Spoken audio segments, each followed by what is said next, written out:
আপনি ৫,০০,০০০ লোনের আবেদন করছেন, কিন্তু ১৫ দিন পর শুনতে পেলেন আপনার লোনটি রিজেক্ট হয়ে গেছে।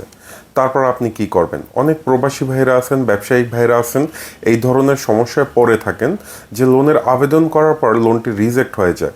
কিন্তু আপনারা এটা ভাবেন না যে কেন রিজেক্ট হলো, কোন ডকুমেন্টটা না দেওয়ার কারণে রিজেক্ট করলো, এই খবরটা কেউ নেন না। তো এই জন্য বলবো যে আগে জানুন আপনার লোনটা কেন হয়নি বা কেন ব্যাংক কর্তৃপক্ষ রিজেক্ট করে দিছে।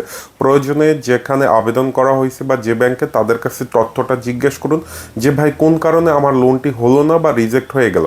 তখন তারা আপনাকে বলে দিবে যে আপনার এই একটা ডকুমেন্টে ঝামেলা হচ্ছে বা যে সমস্যাগুলো হয়েছে সেগুলো বলে দেবে।